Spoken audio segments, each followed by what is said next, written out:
Luyag magbulig sa mga frontliners batok sa COVID-19. Magutod patay matapos makaon sa makahililo nga kasag.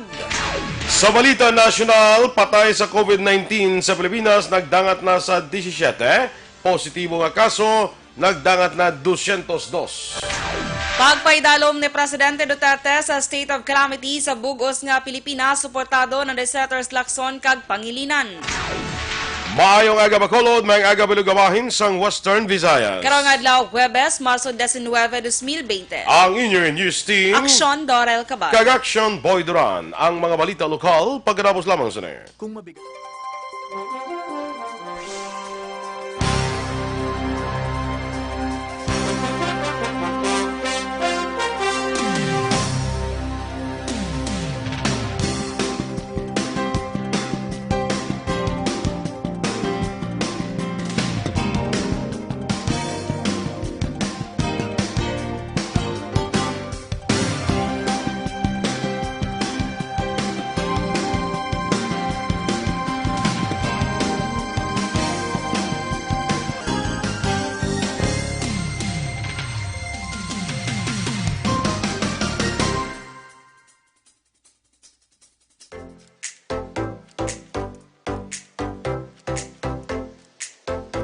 Mga ka-aksyon, madamo sa naglaylay na pamaagi at protektahan ang imong kaugalingon batok sa novel coronavirus 2018 o ng COVID-19.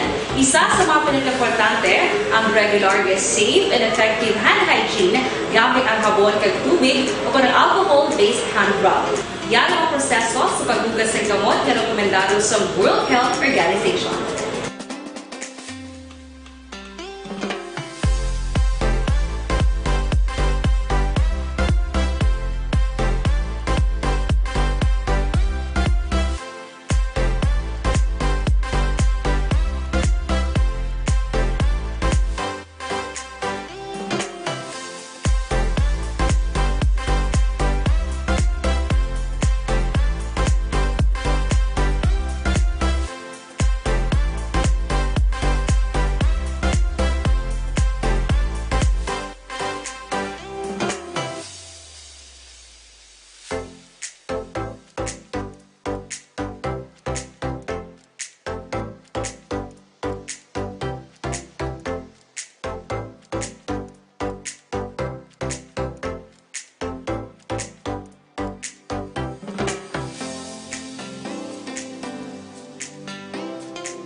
Gamyo ang makaksyon, hindi mo ng WHO Safe Hand Challenge ang gulmangin handa sa coronavirus 2019. Padayon mga kaksyon!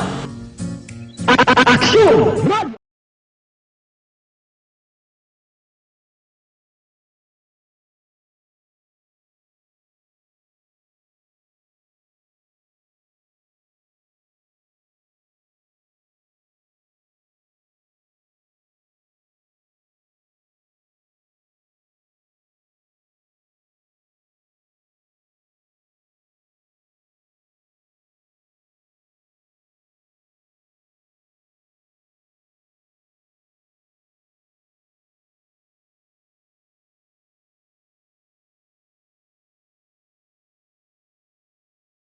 Balitang Bayan, Numero 1.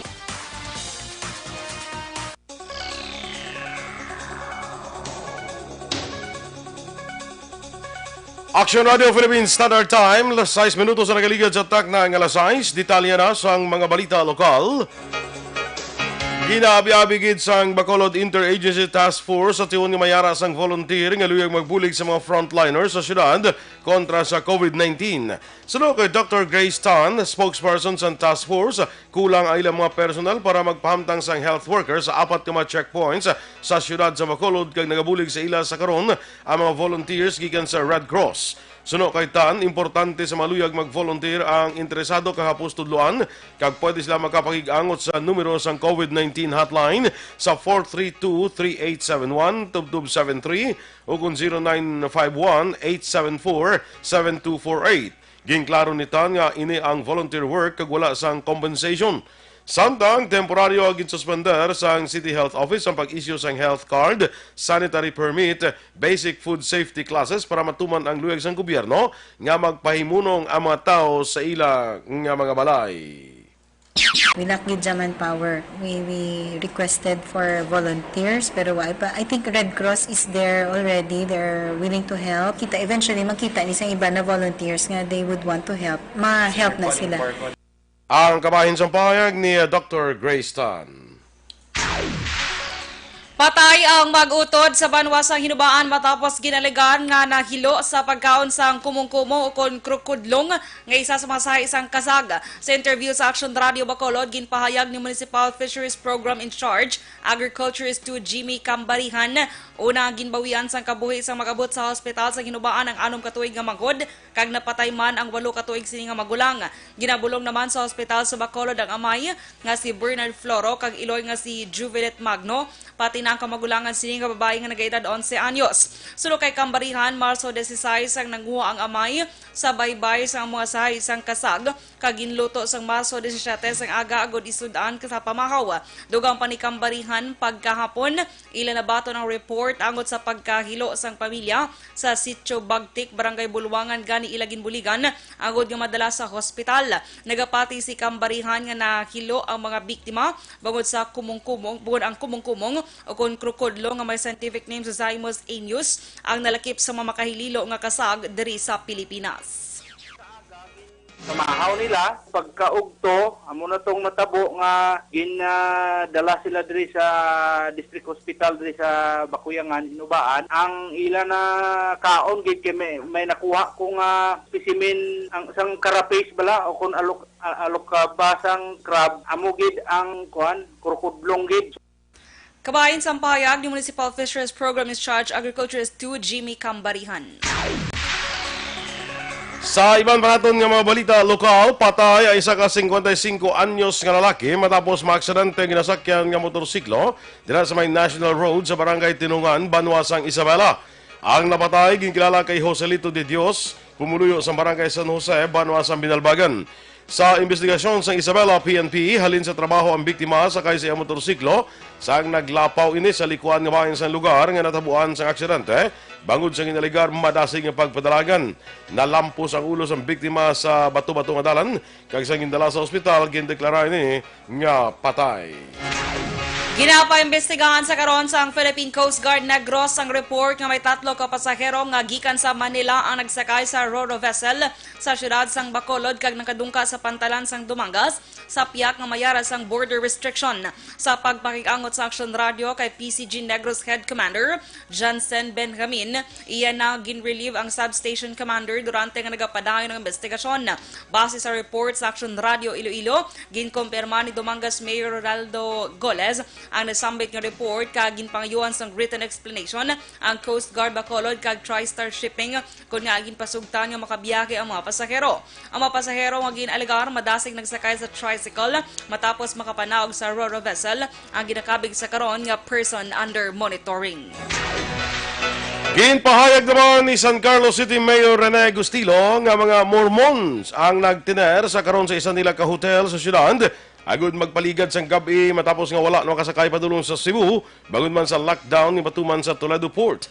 Apang ginklaro ni Gustilo nga naglabay o kung nag-agi sa checkpoint o kung check-up point ang masobra isa kagatos ka mga missionaries alin sa Negros Occidental kag Negros Oriental nga magabiyahe kung tani pa Cebu matapos ginpatawag sa ilang main church. Gipasiguro naman ni Gustilo nga karon nga adlaw Huwebes tinguan sa mga missionaries nga makabiyahe na pakadto sa Cebu. Nanawagan naman si 303rd Infantry Brigade Commander Colonel Inocencio Pasaporte sa New People's Army con NPA sa ang ceasefire sining panahon sang krisis. Suno kay Pasaporte, panahon na subong nga magbinuligay anay agud awayon ang coronavirus disease kon COVID-19. Ginapahalong man ni Pasaporte ang NPA battle sa COVID-19, bangod pwede man sila matapikan sining balatian bisan yara sila sa bukid. Dugang pa ni Pasaporte nga sa intelligence monitoring sa Philippine Army, nagakadto ang ilang mga leaders sa ginahamtangan halin sa ibang nga lugar kag nagasapol. Monitor, so coming from other places, ilang mga nagkanto sa sulod. So, dito naman, kasi nakuligaya. So, within sa ilan, pala naman, nag-mistake sila sa buhay. Kabahin sa payag ni 303rd Infantry Brigade Commander Colonel Inocencio Pasaporte. Sa katapusan ng bahin sa ating balita lokal na kumpiskar ang 40,000 pesos nga bilis ang inasuspetsyohan Shabu sa isa ka drug bypass operation sa Police Station 5 kag Police Station 7. Nadakpan sa Police Station 5 sa Reggie Delector, 30 anyos, kag Clarice Castillo, 22 anyos, nga nakuhaan sa 20,000 pesos ang inasuspetsyohan Shabu sa Purok Mapalaron, Barangay 30, Siyudad sa Bacolod. Samtang 20,000 pesos naman na sa nga bilis sa ginasuspetsuhan Shabu, ang nakuha naman sa Police Station 7 sa ilan ng Paul Andrew Lagario, 35 anyos kag Joey Cordova, 46 anyos, lunsay bumuluyo sang Abara Sky Barangay Vista Alegre, siyudad sang Bacolod. Ang mga naglalakpan, preso na karon sa custodial facilities sa police stations nga nagpatigayon sang operasyon. Aksyon Radio Philippine Standard Time na 6:13. Sa ato naman nga mga bukol-bukol nga tubo sa lawas, sis man kung tumor, hindi na pagpadugaya, hindi pagbabayi para hindi na magmalignant. Maginom na sang sa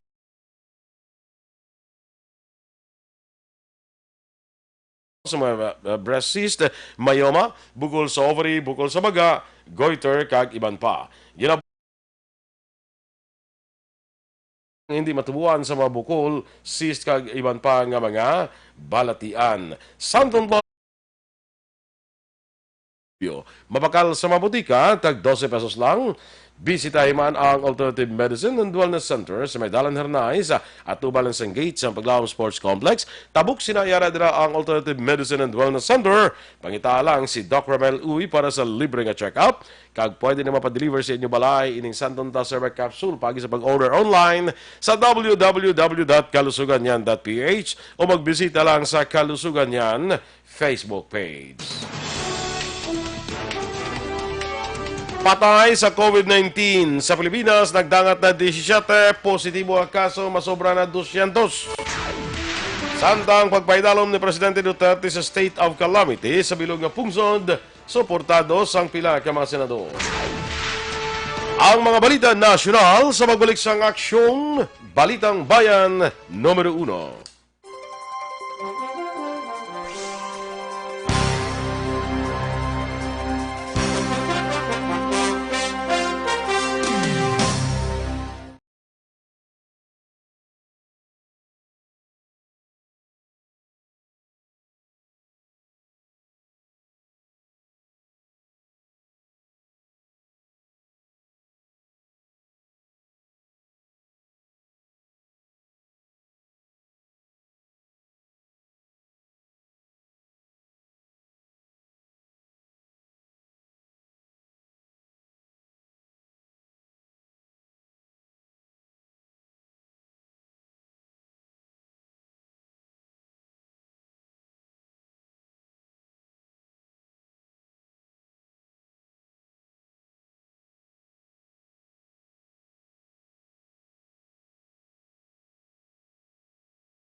1.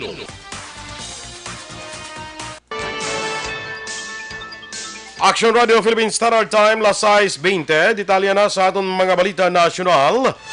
Nagdangat na sa 17 ang patay, samtang 202 naman ang kumpirmado nga kaso sa coronavirus disease sa 2019 sa Pilipinas. Base sa records ng Department of Health, isa ka 58 anyos nga Pinoy nga taga Lanao del Sur ang may travel history sa Malaysia. Isa ka 65 anyos nga Pinoy nga taga siyudad sa Pasig nga may travel history sa London. Kag isa ka 86 anyos nga Pinay nga taga siyudad sa San Juan nga wala sa travel history o kon exposure sa COVID-19 nga positive naman nga pasyente ang 3 ka panibago nga napatay. Ang 58 anyos nga Pinoy may diabetes kag napatay bangod sa acute respiratory disease syndrome secondary to COVID-19. Ang 65 anyos nga Pinoy nga napatay naman bangod sa ARDS secondary to COVID-19, pneumonia, hypertension kag diabetes. Samtang ang 86 anyos nga Pinay nga napatay bangod sa chronic kidney disease secondary to hypertensive nephrosclerosis, ischemic heart disease kag peripheral arterial occlusive disease. Samtang nadugangan naman sang 15 ang panibago nga kaso sang nagpositibo sa masakit kag may 7 na ka mga naka-recover. Mahimo nga magsaka pa sa 75,000 ang kaso sa coronavirus disease o COVID-19 sa Pilipinas sa sulod sang 3 ka bulan kung wala sang proper response kag kooperasyon halin sa publiko. Suro kay Health Undersecretary Maria Rosario Vergere, ini isa lamang ka modeling estimate nga ginhimo sa mga eksperto kaupod sa World Health Organization kag sa mga epidemiologist sa Pilipinas kag ginpahayag ng 75,000 ka kaso mahimo ma-record sa pungsod kung hindi masunod ang mga proper interventions. Dugang pa ni Vergere nga mahimo lamang mapunggan ang pagsaka sa kaso kung mapatuman ang ginasunod nga strikto nga mga tikang kaangay sang social distancing. Gin-ehemplo ni Vergere ang pagsakay sa salakyan sa diin kung ang isa ka persona nga infected sang balatian mahimo makapasa sang virus sa duwa niya kakatupad sa pagpungko. Sinabaluan sa masobra 1.2 milyon nga populasyon sa Pilipinas, ang pungsod na naka-record na sang 202 ka kumpirmado nga kaso sang COVID-19. Sa mga kadamuon, 7 ang naka-recover, samtang 17 na ang napatay. Patay man ang 2 ka patient under investigation o kung PUI sa probinsya sang Tarlac antes para guha resulta sa ginpatigan nga swab test sa ila para may baluan kung positibo sila sa COVID-19. Sunod kay Tarlac Governor Susan Yap, ang 2 ang gindala sa ospital sa tung Lunes apang pila ka oras ang nagaligad napatay man. Dugang pa ang 2 ang lunsay mga tigulang na kang isa ang may history sang emphysema. Suportado naman nanday Senators Panfilo Lacson kag Francis Pangilinan ang deklarasyon ni Presidente Rodrigo Duterte nga pagpaidalam sa state of calamity sa bugos nga pungsod bungod sa pandam sa coronavirus disease 2019 o kanang COVID-19. Suno kay Lacson sa desisyon ni Presidente Duterte, maggamit na sang tanang nga lokal nga gobyerno ang ila calamity fund sa pagtap na sa makamamatay nga balatian kag para magbulig sa mga apektado sang enhanced community quarantine. Apang may pagduda naman si Lacson sa posibilidad nga magpamintaha ang pila ka mga opisyal kag mag-interes sa pondo. Sa piyak nga bahin, ginpahayag naman ni Pangilinan nga mayara sang 16 bilyones pesos nga calamity fund ang gobyerno magluwas pa ini sa mahimo maggamit nga 13 bilyones pesos nga contingency fund. Luyag lamang ni Pangilinan nga maggamit ang kwarta sa pagsuporta sa frontline health workers sa pagbakal sang dugang nga medical equipment kag pagtukod sa isolation facility para sa COVID-19 patients. Samtang nagpositibo sa COVID-19 ang isa pa ka empleyado sa Government Service Insurance System o GSIS. Sa kumpirmasyon sa ahensya, ang empleyado ang nadestino sa head office sa siyudad sa Pasay. Sa pahayag ni GSIS President kay General Manager Rolando Macasait, sa karon 2 na ka empleyado nila ang positibo sa virus. Ang bagong kaso isa ni kalalaking empleyado nga na-admit karon sa Las Piñas General Hospital. Madumduman ang unang empleyado nga nagpositibo among isa ka babae nga may travel history sa Japan kag na-admit naman karon sa San Juan de Dios Hospital. Nagnegatibo naman si Bangko Sentral ng Pilipinas Governor Benjamin Jokno sa coronavirus disease o COVID-19. Sa ginpagwa nga pahayag natapos ang self-quarantine ni Jokno kahapon nga adlaw. Sunod pa sa BSP nga magasulod na sa trabaho subong adlaw, Huwebes si Jokno kadungan sang patigayonon nga monetary board policy meeting. Gininganyo man ni Jokno mga miyembro sang financial system nga magbulig sa gobyerno agud malikawan ang paglapta sang balatian. Ginkumpirmar sang Department of Foreign Affairs nga isa ka Pinoy ang positibo sa COVID-19 dito sa Athens, Greece. Sunod sa DFA, nagbatsyag sang mild symptoms ang Pinoy kagin paidalom sa home quarantine. Nagapagigangot na ang embahada sa local health authority sa Greece para masiguro nga matagan sang bulig kag suporta ang nasambit nga Pinoy. Nagatag man sang numero ang embahada sa Pinoy para direkta nga magkakontak kung magkinahanglan sang bulig. Ginpasiguro sang DFA nga ginatutukan sang embahada ang kondisyon sa mga Pinoy dito sa Greece. Nag-abot na ang masobra 200 ka overseas Filipino workers nga na-stranded sa Clark International Airport matapos sila malambutan sa ginapatuman nga enhanced community quarantine sa Luzon. Ang nasambit nga mga OFWs ay naghalin sa nagkarainlang nga pungsod kangay sang Singapore, Spain, Australia kag Barcelona. Ginsaylo ang ilang biyahe sa Clark halin sa Ninoy Aquino International Airport sa Manila nga una ginpaydalom sa community quarantine. Wala man makahalin sa Clark ang mga pasahero tungod wala sa domestic flights padulong sa mga probinsya. Ang iba niya OFWs ang napilitan nga magtulog sa airport. Sa nabaluan tungod sa enhanced community quarantine, kanseladong biyahe sa tanan nga domestic land, air kag sea travel sa Metro Manila. Ginapadeklarar ni BHW Party List Representative Angelica Co nga himuon nga special non-working holidays amang inadlaw ginapatuman ang enhanced community quarantine sa Luzon para mapilitan ang tanan nga magpabilin sa ila sini nga puluyan. Suno kay Co nga paagi sini maghagan-hagan ang problema sang ordinaryo nga trabahante nga mabuhinan nila sweldo kung hindi magsulod sa trabaho.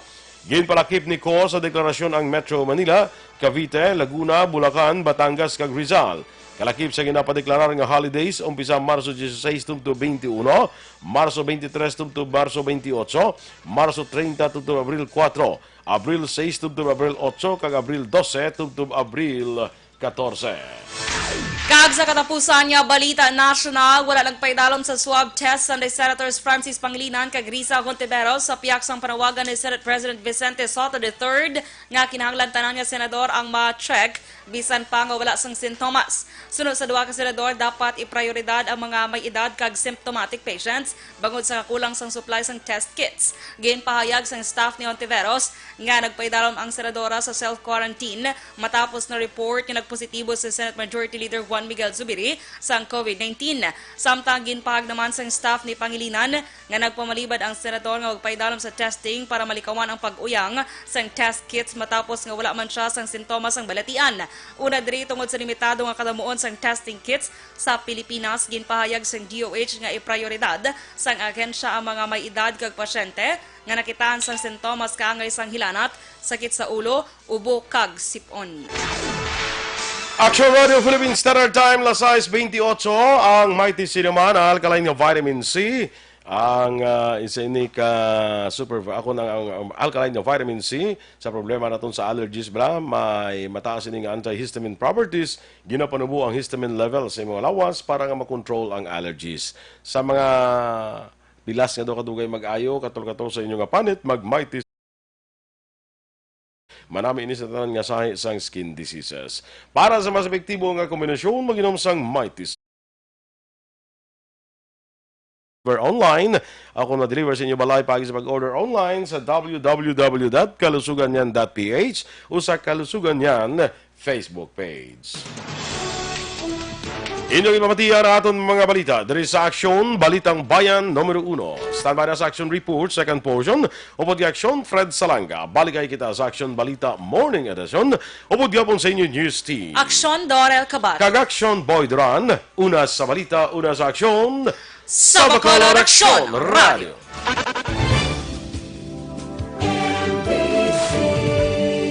Manila Broadcasting Company. Sa balita, komentaryo,